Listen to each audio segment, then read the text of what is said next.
বিগত 5 মাহৰ পৰা পুত্ৰ নিৰুদ্দেশ হোৱাত দিনে নিশাই কান্দিছে এগৰাকী দুৰ্ভগীয়া মাতৃয়ে। বিভিন্ন ঠাইত সন্ধান পোৱা নাই প্ৰায় 16 বছৰীয়া পুত্ৰ ছাজামালৰ।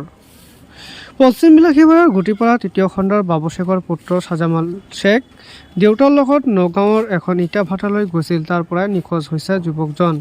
4 ডিচেম্বৰত নগাঁৱৰ পৰা সন্ধানহীন হৈছে বিলাসীপাৰাৰ গুটিপাৰা তৃতীয় খণ্ডৰ বাবু শেখৰ পুত্ৰ।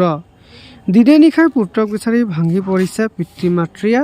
অৱশেষত দেওবাৰে দিনৰ 2 বজাত সংবাদ মাধ্যমৰ আগত আহি সহায় মাগিলে পৰিয়ালৰ লোকে।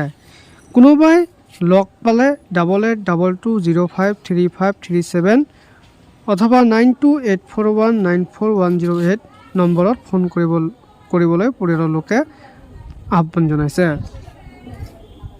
আমার 16 বছরের একটু বেড়াই আমাকে আর গেছে গা বাড়াইতে নে আনেরা দয়া ধর্ম করে দিল কোনো আনে কোনো জায়গায় দেখেন আমার বেড়ার শুনতে আনেরা দয়া করেন আমার বেড়ার শুনতে আনেরা জায়গায় জায়গায় এই ভিডিওটা জায়গায় জায়গায় ছাইরা দিয়ে আমার বেড়ার দয়া করে মানে বাড়তে মানে আমার বেড়ার আসে আনে করে খান অনুরোধ করি জোরাত করি আনে করে গেছে আমার বেড়ার শুনতে আমি দেওয়া না পাল গাওয়া গেছি গিয়া মল্লরা এই নওগাঁও নলতলি হঠাৎ গৈছিলোঁ।